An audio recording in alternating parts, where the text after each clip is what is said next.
how-to tutorial on coming into Baddha Padmasana. First, you can begin in a cross-legged position of simply folding forward, drawing your arms out in front of you. Once you feel comfortable there, you can come into Siddhasana, taking your right or your left heel over top of the opposite, and then again, folding at the hip crease, drawing your arms out in front of you, and bringing your forehead towards the mat. Next, you can come into Padmasana, your full lotus position.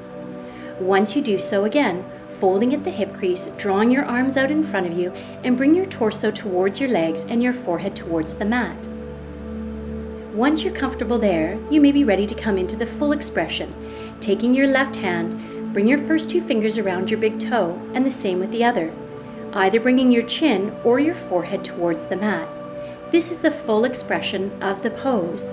Breathing deeply here, again forehead or chin, use your inhale to guide yourself up. Namaste.